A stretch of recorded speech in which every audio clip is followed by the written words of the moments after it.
You're all set up there. Oh, thank you. You're muted as well. But you is unmuted? Yes, you're all good to go. Okay, thank you.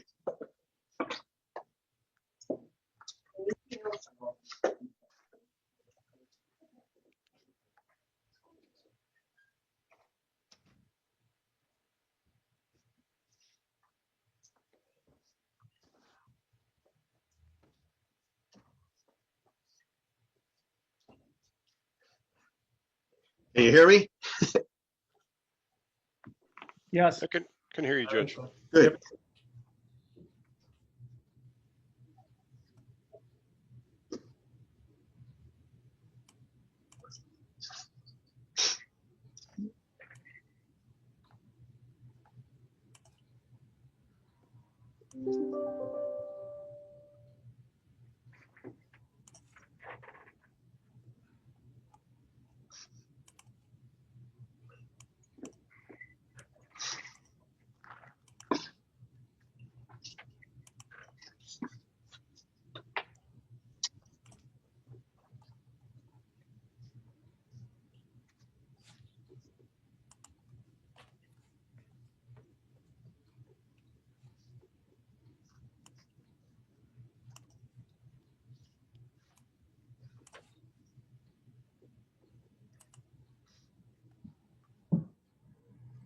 Hey, Mike, how you doing? Good, how are you? Good. Good.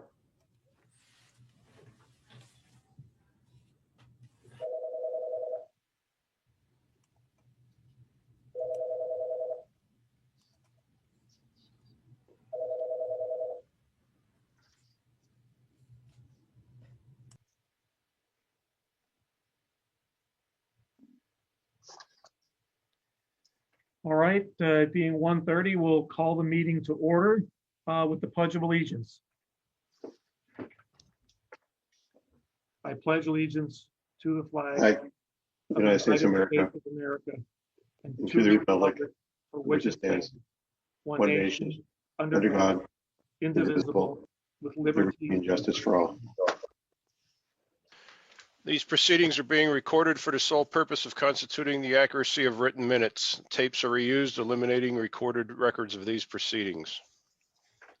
Okay, I'm just noting that Commissioner Nolstein and Controller Severcek are unable to make today's meeting, but we still have a quorum. We will move on to guests. Are there any guests appearing before the prison board today? All right, hearing none, we'll move on to the official actions. The next item on the agenda is approval of the minutes for the meeting held on January 20th, 2021. Sheriff, just some housekeeping on this. On page 4 in the large paragraph, disbursement is misspelled.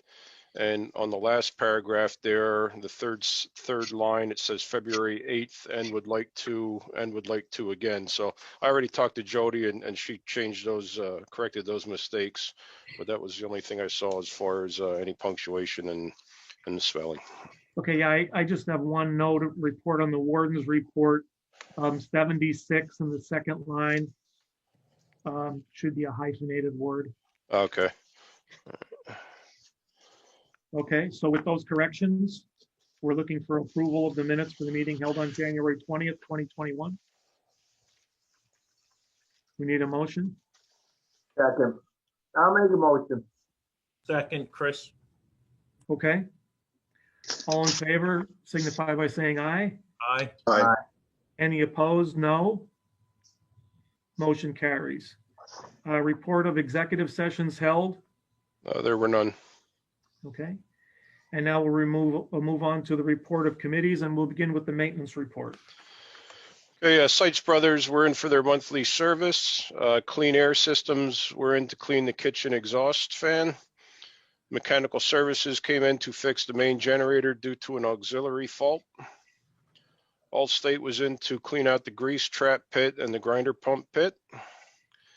Ecolab was in to fix the dispenser pump on female washing machine.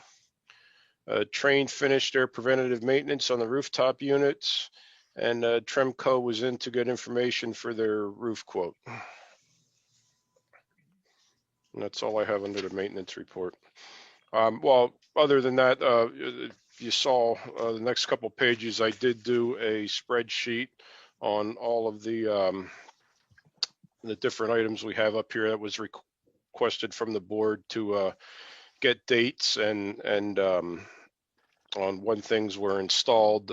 Still kind of a fluid document. They're still researching some things, but we got some dates as to when some of our equipment and stuff was installed here, and we're continuing to take care of that as time permits. I believe there were some questions from the controller who said he wouldn't be here. And I guess, let me see here. I'm here, Tony. Oh, okay.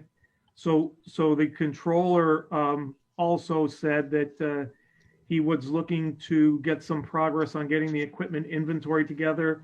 And then he was just indicating that some of the items are very old, like more than 26 years old. So he's just looking to see if we're going to have a regular and prospective inspection of the items. But I think that's part of what the warden is doing. Is that correct, Warden? That's correct. Okay. Any other questions on the maintenance report? All right, we'll move on to the work release report. Work release is still suspended, pending up until today's meeting. We had at last meeting, I requested that the board suspend work release as well as fingerprinting due to the uptick that we've had in COVID.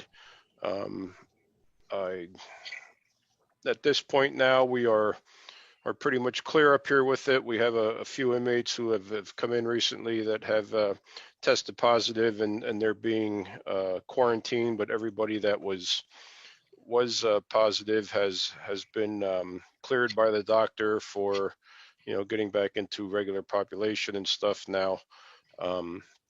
So I don't know what the board's wishes are at this time, if we should maybe look at possibly starting work release and the fingerprinting back up again or not.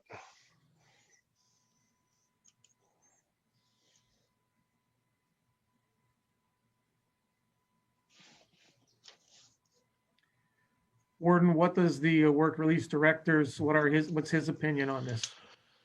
We kind of talked about it a little bit. As of right now, we may have one or two people that, that would still have a job that could get back out. Some of the employers have been, talking about it, asking when we might do it. At this point, I think we have maybe 6 or 7, 8 people in our work release block right now.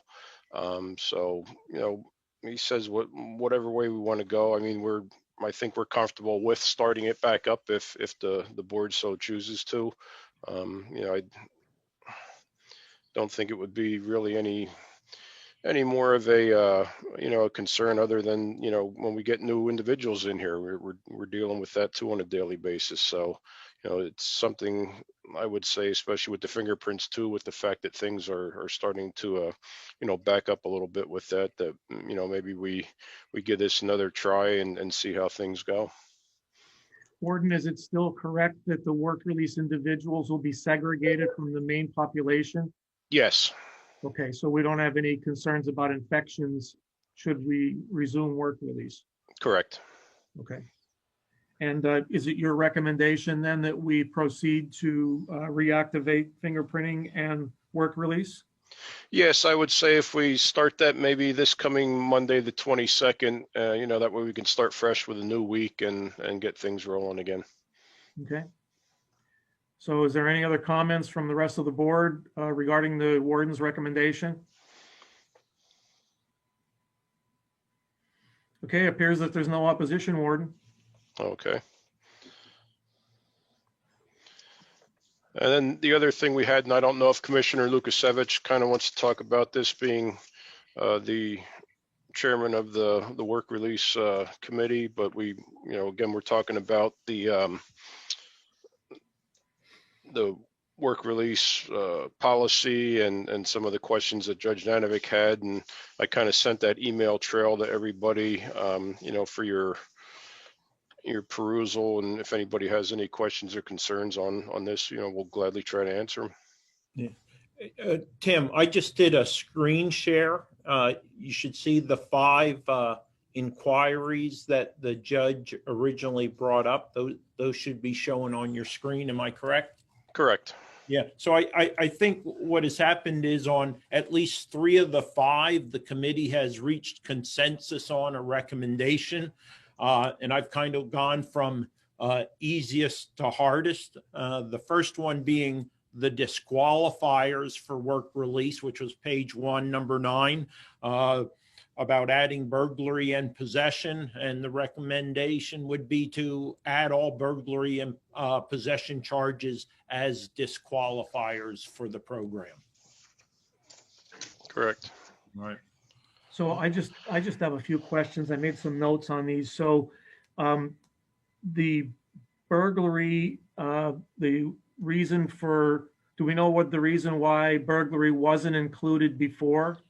It's just that, over time there have been, maybe extra burglary charges that have been added to the crimes code. And, just wanted to make sure that all of those were covered under this clause, and not just, the ones for that, were in the beginning. There's every year, I guess there's different crimes codes and stuff added to that. And we just wanted to make sure that we covered all our bases with burglary and possession charges. And possession charges, what's different from possession wasn't a disqualifier before? No, the same thing. We did have possession, but obviously other possession charges have been added to the crimes code over the years as well. Okay. So this is just. And also, if I may, the possession with intent to deliver, if it was a second offense, that was a disqualifier for those first-time offenders. Historically, we did allow those into the work release program. Okay, so possession with intent is now a disqualifier? Correct. Do we know how many potential inmates that would affect? We haven't looked at that, no. Okay.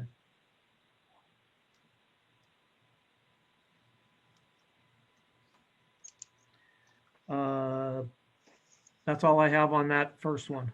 Okay. Number 2 is a work release in regards to self-employment. And the recommendation is in regards to this matter to make it a case-by-case basis.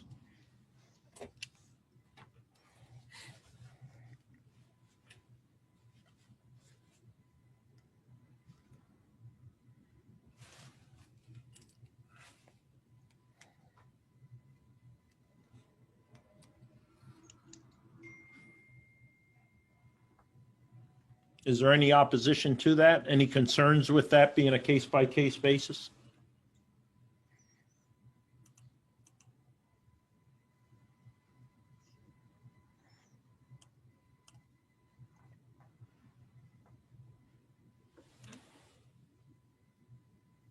Are we good on that, Tony?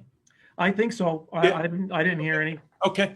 All right. So the third one was on the room and board fee.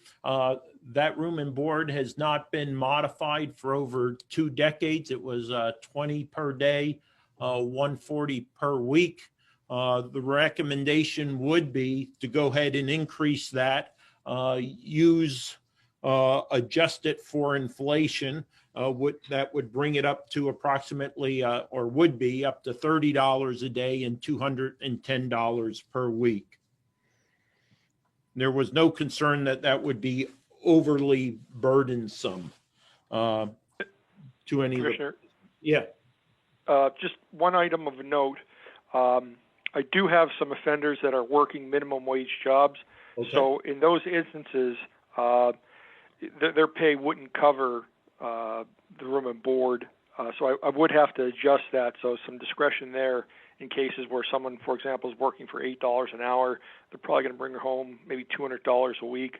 And of course, they're going to need some personal expense money. But right. As far as paying room and board costs and fines, they're not going to quite meet the level of pay needed to cover that. So In that case, for those making lower wages, I would have to use some discretion and adjust that.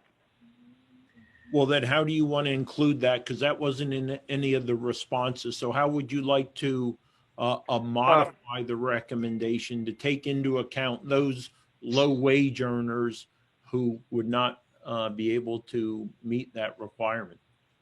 Right. Well, one of two options. We could exclude them from work release, which I don't know if that's the greatest idea, or make adjustments based on their wages. So I just have a quick question. Was there any consideration of a percentage-based payment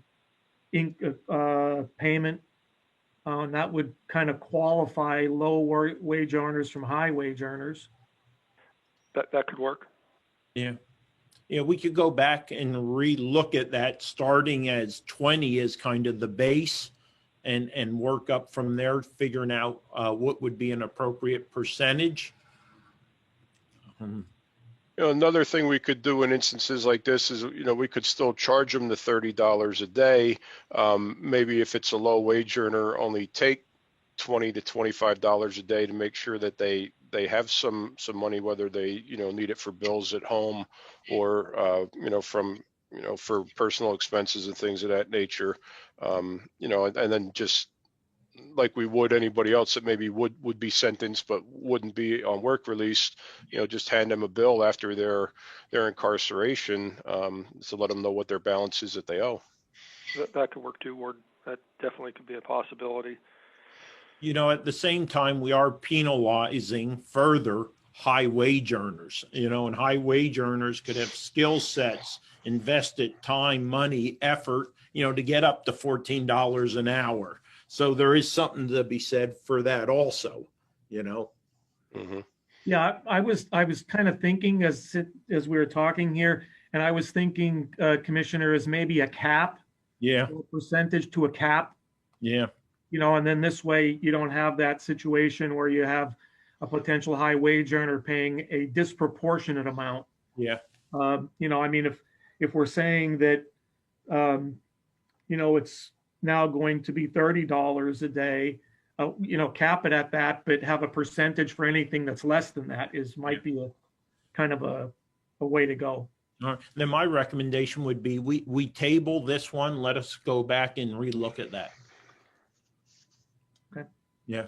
All right. So, and I think the last two, we didn't have any clear understand. There's four of us. We didn't have any clear leanings one way or another on this. And this is a medical clearance requirement. Simply, should inmates require some type of clearance, I will say from competent medical staff in order to return to work. And we're going to leave that up to discussion. I had thrown out there that there should be medical clearance by some medical staff member, not necessarily the physician.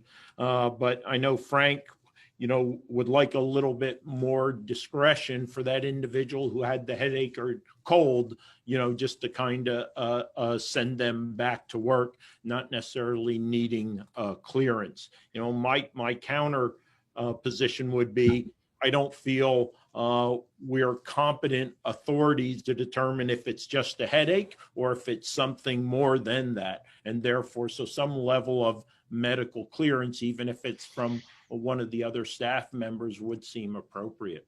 But again, for conversation.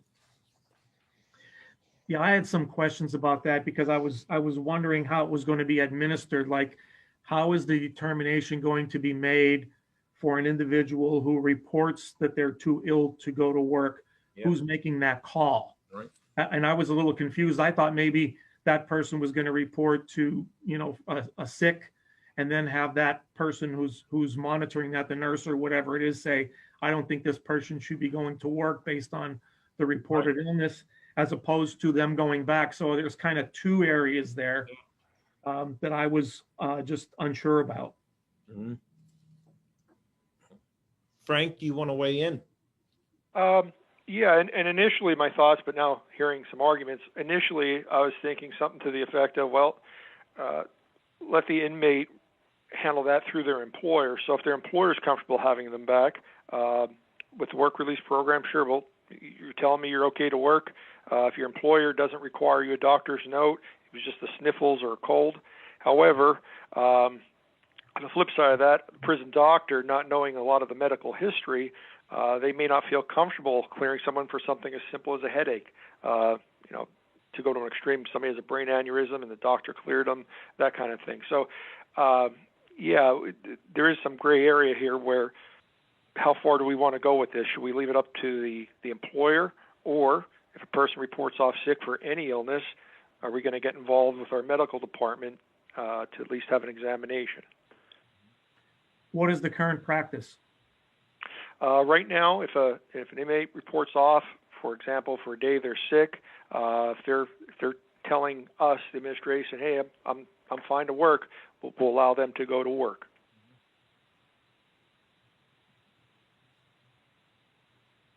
And what would be the compelling reason to change your current policy?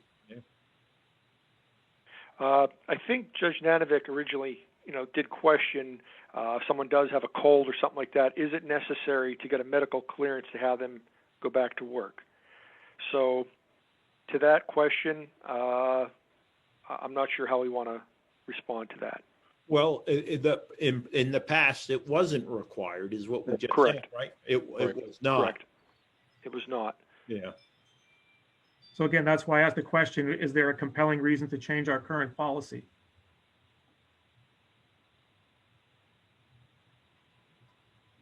I would say no, there is no clear indication that there's a requirement to change it. Okay.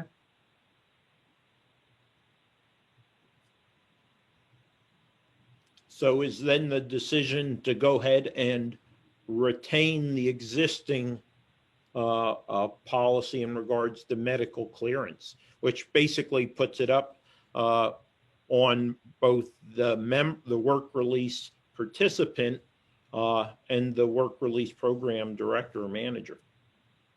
Well, I think it would also include the employer, right, Commissioner? Yeah. Right. Right. Yeah. All right. And Frank, correct me if I'm wrong, but I don't think we've ever had any issue where if somebody, reported off sick for work that their employer gave us any issues about having them checked by medical, correct?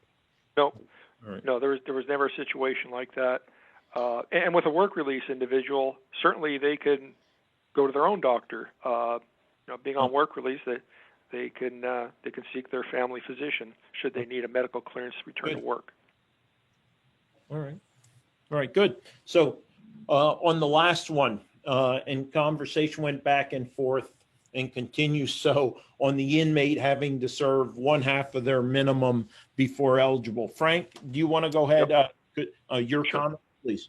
Sure. And that half the minimum, that is something that the court can override, however you want to put it, at the time of sentencing, especially in the case where an individual is going to lose employment. They're reporting to jail. They may lose employment. Certainly the court can make that person eligible for immediate work release. But for someone that doesn't have immediate work release, they come in, they didn't have a job, or in a lot of cases, unskilled people, by enforcing that half the minimum, we're allowed to observe that inmate, their behavior, make sure they have no misconducts before they apply for work release. And work release being a big privilege, they kind of have to go through the system and earn the privileges for work release. So that may be remaining misconduct-free, not getting in any altercations, but also utilizing the in-house work program. So we can put them in a position, maybe a block or unit worker. They might move up to a laundry or custodial position. They might be able to move to outside working with maintenance or the community program. So for those offenders that don't have employment or weren't made immediately eligible, it gives us a chance to work with that offender and see exactly what their behavior is like, and to see that they show some responsibility and get a little bit of vocational training. For a lot of these offenders, they haven't worked really at any job. So by having that half the minimum, person's doing a 6-month sentence, that gives us 3 months to observe their behavior and sort of cultivate a working type environment. Yeah, Frank, though, is there any indication that, and again, think about the long-term individuals, and I think this is part of the conversation maybe in the last session was, you have someone who's doing a year sentence, should they have to wait 6 months? Because we have no data that shows, 45 days compared to waiting 180 gives us a better sense of their proclivity or capacity to be successful, correct? Right. However, by serving that one half the minimum, they're kind of over the hump. They're on the downside of their sentence. So rationally, if they're going to take off, if they're going to be a problem, but by making them wait to that half of their minimum sentence, it does help us to encourage them to do the right thing. Do you know, though, Frank, normally inmates are not necessarily very rational people, or they wouldn't Oh, be. no, absolutely. And I'm just saying. when it comes to addiction, there's nothing rational about that. So those Right. violations where we have a lot of irrational. Right. All right. So the recommendation really was, the primary was, again, and this is weighing on Frank. I know, Tim, you had a little bit a different of a perspective. Yeah, and normally we've gone with 45 days, as the cutoff, and my perspective is to maybe try to get more individuals involved in the work release, because it's kind of been stagnant over the years, where we've had less than 10 people on work release at any one time, to maybe kind of cut that down a little bit and have maybe a 30-day incarceration prior to being eligible. It may help in some cases if individuals maybe do have a job but weren't granted immediate work release, that they'd have a better chance of maybe keeping that and getting out to start working. But I can see both sides of it as well. We obviously want to make sure that these people succeed and don't fail in this. So I'm kind of torn either way here. I'd like to get more numbers, obviously, on the program. I think as we all would. But we also want to do it in a safe and effective manner too. I have a few questions. So, Mr. Schubeck, getting back to what you were discussing as kind of a transition to work release with the in-house work program. Correct. Is there any reason why that couldn't happen, even if there wasn't a half serving half of the minimum sentence? And it could, absolutely. The offenders could be eligible for those in-house positions. Yes, that's still something that could happen. So let's say an inmate comes to the prison who has no work experience. Instead of putting a floor on when they're eligible for work release, why couldn't we just have them transition to outside work release through an in-house work release program? For example, maybe as the warden said, after 30 days or some other arbitrary number, that they would be eligible for in-house, and then maybe after completing 60 days of in-house work release, then they can transition to outside work release, as opposed to having that floor. And the problem I have with that floor of half the minimum is, I understand that there's a need to evaluate inmates before they go on work release, but in many cases, a lot of that is done. There's a pre-sentence investigation or a bail investigation that's available from the probation office. You can get an idea of risk from what those things are. And there's also the intake information that is collected at the prison that can give an indication for risk. Because I mean, when someone's going out to work release, one of the things you want to assess is risk of flight. But that's the kind of thing.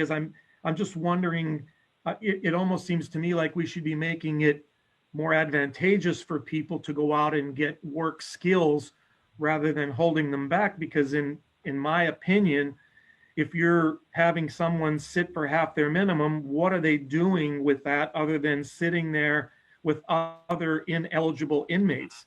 Wouldn't it make sense that they would be out in the community getting some skills? And that's the way I'm looking at it. Right. And speaking with Schuylkill County, I spoke with their work release director. For those that don't get immediate work release, they put them on a community program as a stepping stone to go out on the regular work release program when they do find employment. So certainly that is a strategy that might be helpful. Right. I think that's a good one. The other thing that crossed my mind is, I know it doesn't happen often, but I know from my past experience, you may have an individual who comes to confinement absent a job, but family members are able to get them a job. So Correct. the judge may not say he's eligible for immediate work release, but there may be a situation where a week or two after confinement, an individual can go to work. And I don't see why we would want to stop them from having that opportunity because of a rule that says you have to serve half of your minimum. Mhm. So there's some, I'm concerned about that bottom floor. And I understand that the judge, any judge can order immediate work release, and I would implore the judge to do that because I think it's a well-known fact that one of the most salient factors to individuals released from prison on their success to the community is employment. Mhm. So I think that has to be one of the major issues that we have to address here. So again, I'm just concerned about policies that we adopt that are going to limit the opportunity for inmates to get out in the community and get some work skills. So, Sheriff, what I heard is being put on the table was still a minimum of 30 days, at which time they can transition to an in-house program for up to 60 days, at which point they can go to work release outside of the facility. And that was based on the comments by the warden. I was just picking arbitrary dates off the top of my head, but that, Commissioner, that still doesn't affect the person who obtains a job while they're incarcerated. So what do we do about that person? We would want to get that person out as promptly as possible. So again, they could come to prison without work. And they could go through that process as 30 or 60 or whatever is determined to be the best situation. But it still doesn't address the person who may obtain work while they're incarcerated within weeks after being confined. Wasn't it a fact there's an exception to almost every policy? So I don't know. I understand the point, but I don't think we'll be able to address all issues. Therefore, I think you have the base policy, and the reality is unique circumstances, like I'll call them unique, like you describe, are going to pop up, and a case-by-case basis will have to be made on those because one size isn't going to fit all, even with a policy. That's correct, Commissioner. And that person obviously would have the option to petition the court. Right. For, immediate work release. Judge, I don't know if there's any time limitations on any kind of modifications to a sentence that would come into play there. I'm not sure how that would work. I don't think it would apply to work release. I mean, there are time limitations, basically 30 days from when a sentence is imposed, to basically change the sentence. But to me, work release is not really changing the sentence. It's just giving him the opportunity to do something within the sentence that was already imposed. Okay, well, that answers that question. So, but I think where you were coming from, Tony, if I understood you as correctly, is saying maybe there's no need to impose any floor here for work release. Just let it up to the individual circumstance, so that if you have someone who comes in that internally the prison thinks can do internal work for the prison, well, they're going to say if they're going to determine inherently if that person is suitable. If you have someone who didn't have a job at the time of sentencing, but in your situation found a job through help of their family within 10 days, well, if it's a suitable job, it's a good paying job, why would you want to deprive them of that work? Because I agree with you that being able to get work and make money and support your family is rehabilitative in and of itself and makes for a better, prisoner who's going to come out better, I think, and hopefully hang on to that job when he comes out. Correct. So I sort of gathered from what you were saying is maybe we should put no floor there and leave it to the individual situation again. Either the prison itself saying when they're eligible internally for work at the prison, or to if a suitable job is found, evaluate it, confirm, verify the job's there, and if it seems appropriate, let the person go out. I agree. But from the prison's point of view, I understand, and we had this situation where even when the court orders immediate work release, there is a delay. And I know that, is it still 1 week, Mr. Schubeck? Yeah, it's about a week, Sheriff. Okay. Okay, I mean, and I was concerned about that because some employers won't wait a week. But I understand that there has to be some kind of evaluation of a situation, work employment situation that has to be verified, and transportation and those kinds of things need to happen. I'm just not so sure it takes 5 working days to do that.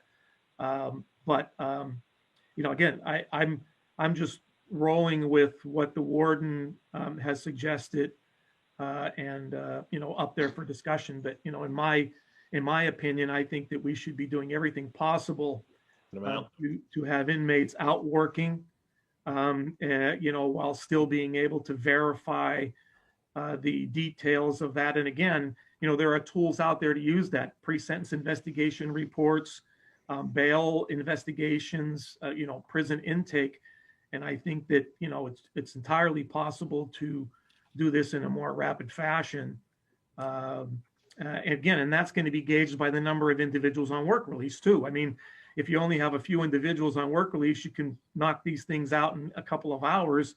But as the population grows, it may take a little bit longer. But you know, parroting what the judge said is, you know, I think we need to not have, you know, so many floors on eligibility, and we should be really looking at more options on eligibility to kind of make that process a little quicker, so that we can get individuals out into the community and working. Because, I mean, again, if you just kind of look at it, and I just looked at it from, you know, the options, what are the options, and what would happen if you didn't do that? Well, now you have an inmate who's staying in the prison, and that person is spending their time with other ineligible people, as opposed to going out and working.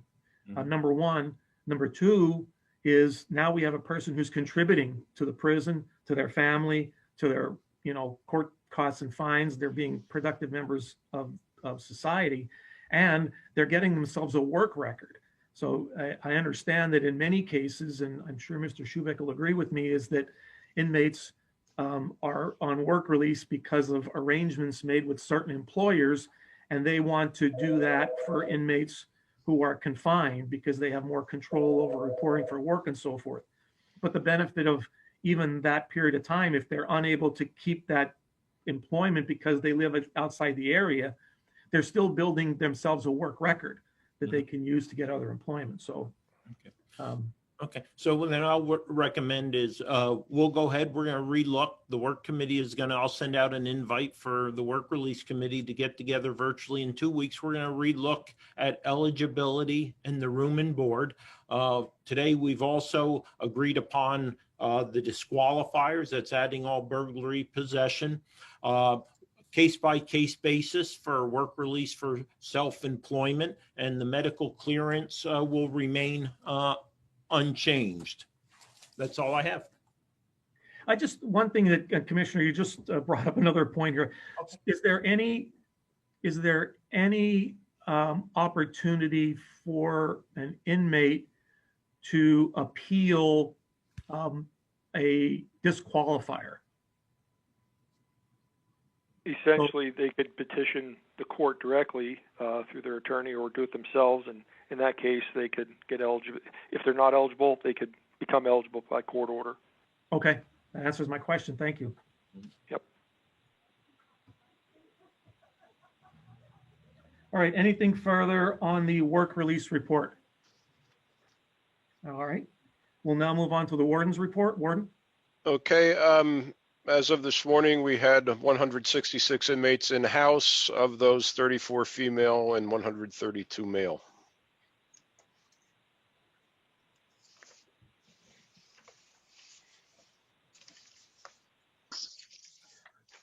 Are there any questions on the warden's report? All right. We'll entertain a motion to approve the warden's report. Move to approve, Chris. Do we have a second? I'll second, Tony. It's Rocky. Okay. All right. All in favor, say aye. Aye. Aye. Any opposed, say no. Motion carries. We will now break for executive session.